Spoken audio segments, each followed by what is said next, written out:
E podem ocorrer muitos erros na hora da aplicação de fertilizantes, fazendo com que o produtor rural também perca muito dinheiro, mesmo depois da análise interpretada e recomendada.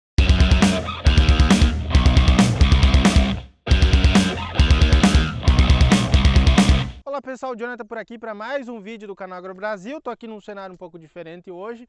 Não se esqueçam, se gostam dos vídeos que a gente lança aqui no canal, se vocês querem apoiar o trabalho que a gente faz aqui, também não se esqueça de se inscrever e também dar like e ativar as notificações para sempre que sair um vídeo novo você ser lembrado. O que acontece hoje, pessoal? O tema do vídeo que eu gostaria de abordar com vocês. Muitas vezes eu queria focar principalmente em pequenas propriedades, em propriedades médias, que muitas vezes não tem acompanhamento de um técnico, do engenheiro agrônomo de perto, né? O profissional às vezes é de cooperativa, às vezes é de um escritório de planejamento, às vezes é de uma revenda de insumos e não consegue acompanhar adequadamente os produtores. Então, focado nos produtores, se você dá assistência, esse vídeo serve para você. Se você é um produtor rural ou estudante, também serve para vocês, tá ok? O que acontece aqui? Muitos casos, na minha região acontece muito. O produtor ele vai fazer uma análise de solo apenas com o intuito de fazer o financiamento, de mandar para o banco liberar a quantia para ele plantar. E então ele paga essa análise de solo, geralmente aí R$150 para vir um técnico fazer a coleta e mandar para um laboratório. Só que ele não utiliza essa análise, ele não faz nada com a análise. É um item burocrático que ele desconsidera e que poderia ajudar muito ele economizar dinheiro, poderia ajudar muito ele melhorar a eficiência da produção dele, né? Mas o que a gente deve levar em consideração é para quem faz, né? Quem realmente busca uma recomendação de adubação para a área que tem.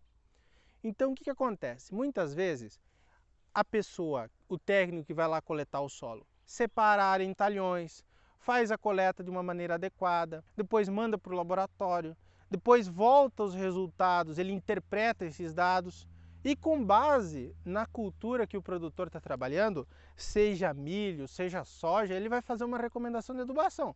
Começando lá pela calagem, se precisa ser feita, depois uma adubação orgânica, quem sabe, escolhendo alguns formulados que são adequados para ele naquele momento, e então ele dá a quantidade que vai ser necessária para aquela área, para aquela cultivar, enfim, ele dá um número para o produtor. Por exemplo, 400 quilos por hectare de um determinado formulado na hora do plantio. Tem que aplicar isso para ter uma produção boa ali, sei lá, soja acima de 4 toneladas por hectare. Só que muitos pequenos produtores, na hora do plantio, eles não têm um acompanhamento de um agrônomo, ou às vezes também não fazem este acompanhamento da distribuição do adubo. Muitos fazem, outros não fazem. E aqueles que não fazem, eles perdem muito dinheiro com equipamentos que não são regulados adequadamente, ou que não olham quanto que está caindo por hectare, por linha, por metro linear, podemos dizer assim. Então, eu fiz um cálculo aqui, que eu gostaria de compartilhar com vocês.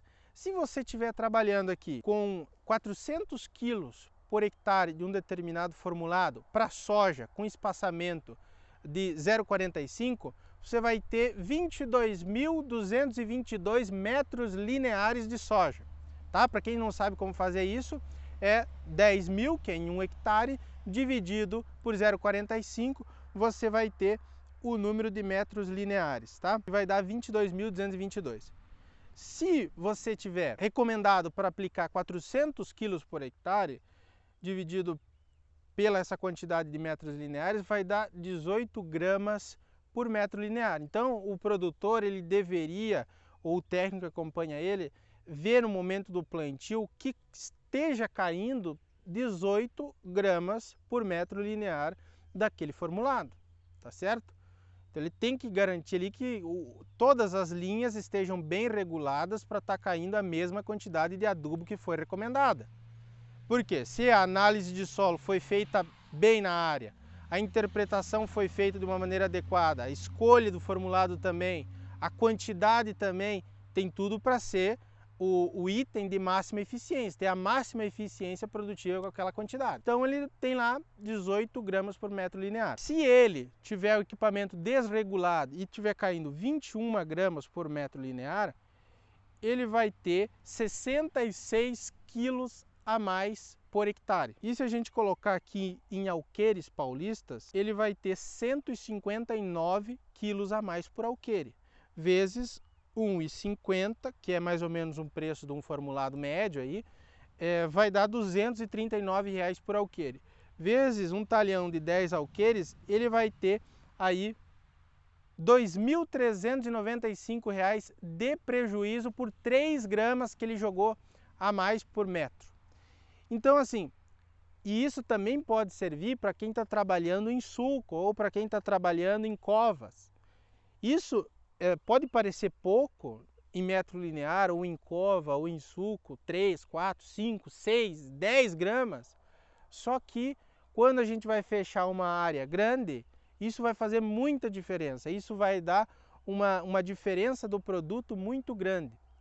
Então por isso que deve ser levado em consideração cuidado, ou às vezes acontece de estar caindo mais no início, está caindo 21 gramas no início, por exemplo, e daí o produtor está chegando no final, ele vai ter que diminuir, porque eles fizeram o cálculo para 18 gramas por metro linear. Vai ter que diminuir, colocar 15 para conseguir fechar a área. Entendeu? Então vai ter uma área que vai estar colocando mais e outra que vai estar colocando menos. Tá certo? Só que a que está colocando mais não tem garantia que vai produzir mais também. Então a distribuição homogênea desses produtos que são recomendados é um item muito importante e que não é tão abordado. Então talvez seja ideal para alguns produtores que os técnicos indiquem a quantidade de adubo ou a quantidade de formulado que deve ser adicionada no solo por metro linear. Então fica muito mais fácil para o produtor, na hora da regulagem do equipamento, se tem alguém que vai fazer o serviço para ele, pedir para que regule para estar caindo 18 gramas por metro, certo? Ou se você trabalha ali com frutíferas, se trabalha ali com plantas em sulco, que possa fazer essa recomendação por metro linear de sulco ou por cova. Fica muito mais fácil de o produtor entender e também que aquela recomendação de adubação seja adequada, tenha eficiência. Este é um ponto depois da recomendação de adubação que é muitíssimo importante e que muitas pessoas não levam em consideração ou acabam negligenciando. E aí o resultado vai dar completamente equivocado e a pessoa vai dizer que a análise de solo não funciona, a pessoa vai dizer que aqueles números estavam errados, etc, etc, etc. Justamente por um problema tão básico e tão simples de distribuição e que devem ser atentados. Beleza, galera? Muito obrigado por assistir. Se inscrevam no canal, deixem um like, conheçam o nosso curso de avaliação de fertilidade do solo e recomendação de adubação. Também, se você quer receber os materiais que a gente produz aqui no canal semanalmente, tem um link aqui na descrição, tá? Que a gente envia lá PDFs, a gente envia conteúdo lá toda semana. Participe também, tá? Beleza? Até um próximo vídeo. Tchau, tchau.